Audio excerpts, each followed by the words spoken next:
Hi guys. C-Drama greets you. The Entrepreneur Exchange Forum concluded, and Han Ting and Ji Xing attended a dinner together. Due to Dongyang's sudden price cut, it had affected their competitors' share of the market. During the dinner, Chang He was evidently targeting Han Ting, insisting that Ji Xing drink. Han Ting directly took the glass and drank it all.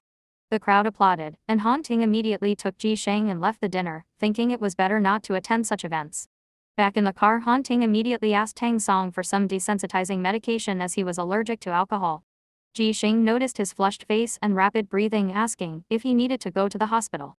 Just then a call came from the hospital informing them that a volunteer was having complications during recovery with symptoms worse than before the surgery. Han Ting immediately instructed Tang Song to drive Ji Xing to the hospital where the patient was.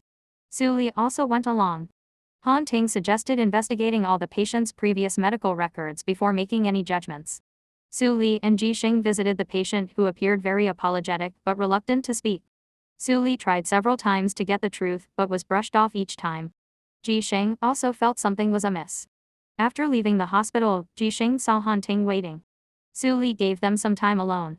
Han Ting drove Ji Xing home and at the entrance of her dormitory, looked into her eyes and asked why she had been avoiding him and why she wasn't wearing the necklace he had given her. Ji Xing looked troubled. Han Ting already guessed and asked if she was uncertain. Ji Xing responded that she was unsure about their relationship and chose to remain silent. Just then Tu Xiaoming opened the door, having intended to take out the trash, and saw Han Ting at the door. Han Ting said goodbye and left. That evening, Chang He found Seng De.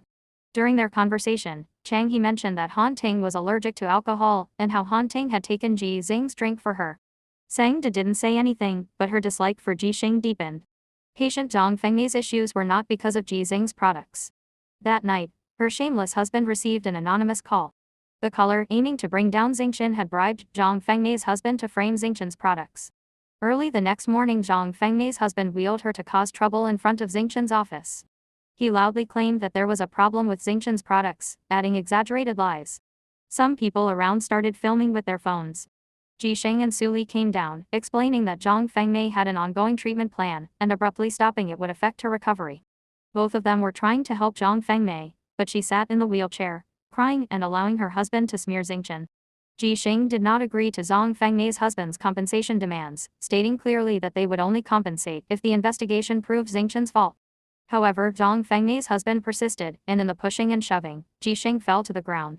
A pair of strong hands helped her up. Ji Xing looked up to see that it was Han Ting. Tang Song pulled the troublemaking family member aside, saying that if they agreed to the compensation demands, everything could be resolved smoothly. Besides, Zhang Fengmei's husband was only after money. Han Ting took Ji Xing back, and she disagreed with Han Ting's approach of using money to settle the issue. Han Ting explained that for such unreasonable people, ordinary means wouldn't work, and letting them speak nonsense would have a terrible impact on Xingchen. Thanks for watching. See you soon.